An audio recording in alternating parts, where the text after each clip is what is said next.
In a remote mountain village, where life flowed peacefully in the shadow of evergreen forests, lived Jean, a solitary lumberjack with an old soul and broken dreams. For years, he was known in the area as a reliable steward of the woods, who cared for their protection as much as for his own life. But lately, something began to trouble him. The green expanses, which once were his idyllic home, began to vanish. Trees, which had stood proudly for decades, were disappearing day by day. Initially, Jan considered it to be a usual spring change, but as time went by, he started to notice an unnatural wasteland replacing what used to be a lush forest. Every day he set out to work, driving his axe into the trunks with care, but with a growing unease. He observed more and more signs of inexplicable activities: uprooted roots, trunks stripped of bark, as if someone or something was trying to extract life-giving force from the very roots of the forest. This was no act of chance or natural process. One dark, rainy night, as he sat by the mute fire of the fireplace, Jan heard a sound that did not fit this serene corner. It was a whisper, barely audible, slipping through the gentle wind that swirled around the cabin. He stood up, gripping his axe, and stepped outside to investigate the unknown presence. The forest at night was even more oppressive, and his single flashlight barely pierced the gloom. Following the uneven, uncertain paths, he reached a place that just a few days earlier had been a grove of ancient oaks. Now he saw only emptiness, bare, hollowed-out roots, naked trunks reaching skyward like skeletons.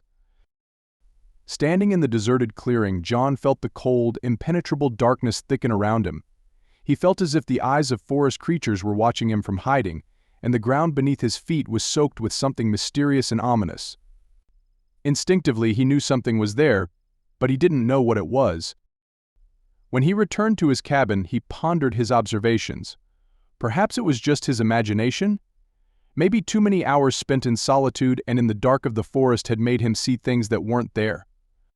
But deep in his heart, he knew something was amiss in those woods. From that time, the village was enveloped in an atmosphere of unease. The residents avoided the forests, telling stories of strange, elusive phenomena that occurred after dark. Jan, though he kept his worries to himself, could not forget those events. He felt he must discover the truth before it was too late. As the days passed, Jan traversed the woods like a sentry at his post, never taking his eyes off every troubling detail. He saw more signs of activities that could not be the result of normal human actions. The roots were being ripped from the ground with incredible force, and the tree trunks were stripped down to the wood, as if someone wanted to extract something more than just firewood. One night, when rain was beating against his windows, Jan decided to try to find answers to his questions. He took his flashlight, his axe, and decided to venture deeper than ever before. In the depths of the forest, where trees grew densely and provided only a small amount of sunlight, he began to see something more than just darkness. At first they were quiet whispers, barely audible over the rustle of rain and leaves, but as he got closer to the source, they became more distinct. He heard the whispers of the trees, as if they were weeping for what was happening and praying for help. But at the same time, he felt the presence of something unsettling, something waiting in the shadows. He stopped for a moment, feeling a rush of cold air on his back. He knew he was not alone. Shining his flashlight around, he saw something that made his heart freeze. Among the trees, animated by the departing whispers, he saw shadows moving on the periphery of his vision. These shadows were elusive beings, always staying away from the light, suggesting something dark and mysterious. Jan felt a shiver of fear as he realized these were not ordinary creatures he had encountered before. These were something different, something that might be related to the disappearing trees and the unease that had gripped his village. As he ventured further, he saw the shadows absorbing into the darkness, as if disappearing without a trace. Instinctively, he knew he shouldn't chase them, that it was better to leave them in peace, but his curiosity drove him to seek the truth. Suddenly, in the middle of his thoughts, he heard a muffled rustle behind him. He turned, but nothing was there. However, he knew something was in the shadows, something that had been watching him for a long time. He felt he had crossed boundaries better left uncrossed, but now it was too late to turn back. In that moment, as his flashlight illuminated the branches ahead, he saw something that froze his blood in his veins. Standing in the darkness were tall figures, human-like but extraordinarily thin and elongated, with eyes that gleamed eerily in the dim light. They seemed to be watching him, their presence both haunting and mysterious. Jan stood there, his heart pounding, as the tall figures began to move slowly toward him. Their movements were fluid and graceful, yet there was something deeply unsettling about them. It was as if they were part of the forest itself, ancient and enigmatic guardians who had come to confront him. One of the figures stepped forward, its eyes reflecting the light of Jan's flashlight like molten gold. The figure's face was gaunt and expressionless, and it spoke in a voice that sounded like the rustling of leaves in the wind. Jan stood frozen, watching the tall figures dissolve into the shadows, their haunting presence lingering like a dark whisper in the wind. The forest, once his sanctuary, now felt like a vast, enigmatic labyrinth, its secrets hidden within layers of ancient foliage and unknown entities. As he returned to his cabin, the memories of the encounter gnawed at him. Sleep was elusive, and when he finally drifted off, his dreams were filled with images of the towering figures and the desolate clearing where the trees had vanished. He awoke with a start, the whispers of the forest still echoing in his mind. Determined to uncover the truth, Jan sought out more information from the villagers. He learned of old legends that spoke of the forest's guardians, beings who protected the land from those who sought to exploit it. The stories were vague, filled with superstition and fear, but they all pointed to one conclusion: the forest was alive, and it did not tolerate intrusion. Days turned into weeks, and the unease in the village grew. More trees disappeared, and the once thriving forest seemed to be shrinking, its lush green canopy giving way to eerie, barren spaces. Jan's sense of duty compelled him to act, despite the growing fear in his heart. One evening, as the sun dipped below the horizon, casting long shadows over the village, Jan prepared for his most daring expedition yet. He equipped himself with a sturdy backpack, a lantern, and his trusted axe, and set out into the forest once more. This time he was determined to venture deeper, to find the source of the disturbances that plagued the land. The forest was a different world at night. The trees loomed like silent sentinels, their branches intertwining to form a nearly impenetrable canopy. Jan moved cautiously, the beam of his lantern cutting through the darkness, revealing glimpses of movement and shadows that seemed to dance just beyond his vision. After hours of trekking through the dense undergrowth, Jan stumbled upon a path he had never seen before. It was narrow and winding, overgrown with roots and brambles, leading deeper into the heart of the forest. He hesitated for a moment, the eerie silence pressing down on him, but curiosity and a sense of duty pushed him forward. The path twisted and turned, leading him into a part of the forest that felt untouched by time. The air was thick with an ancient energy, and the trees seemed to whisper secrets to each other, their leaves rustling in a language he could not understand. Jan pressed on, his heart pounding with anticipation and fear. Finally, he emerged into a clearing unlike any he had seen before. It was a wide, open space surrounded by massive trees that seemed to touch the sky. In the center of the clearing stood a massive tree, its trunk gnarled and twisted, its roots spreading out like fingers across the ground.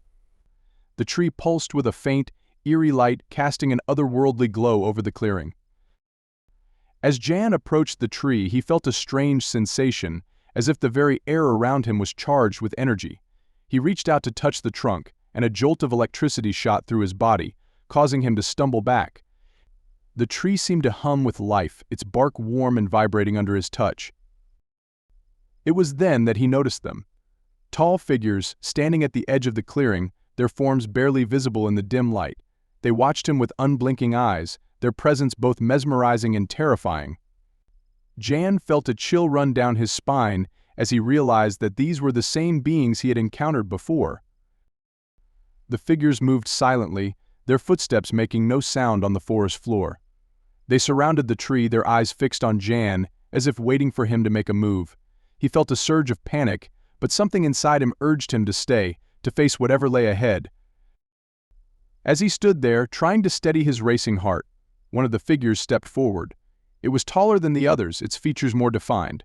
It raised a hand, and Jan felt a strange pull, as if something deep within him was being drawn towards the figure.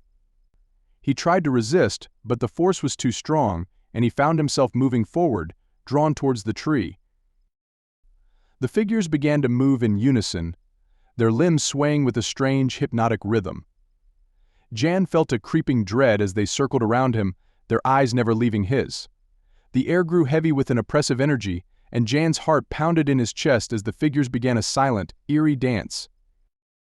Their movements grew faster, more frenzied, and the light from the tree intensified, casting long, flickering shadows across the clearing. Jan tried to call out to break the spell that held him in place, but no sound escaped his lips. He was trapped, a helpless witness to the dark ritual unfolding around him. Suddenly, the tallest figure reached out and touched Jan's forehead.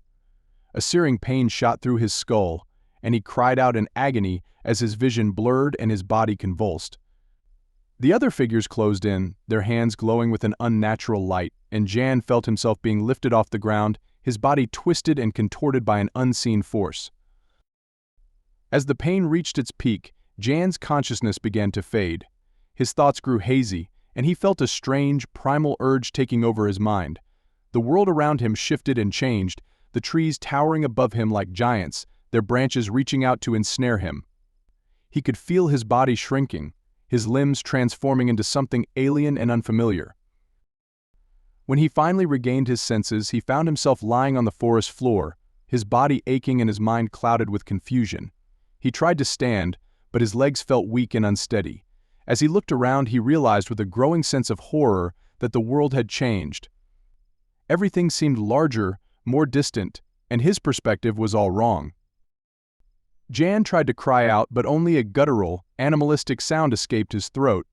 He looked down at his hands, expecting to see his familiar calloused fingers, but instead saw paws, covered in coarse fur. Panic surged through him as he stumbled to a nearby puddle, desperate to see his reflection. The image that stared back at him was not his own. The face that gazed up from the water was that of a wolf, its eyes wide with fear and confusion.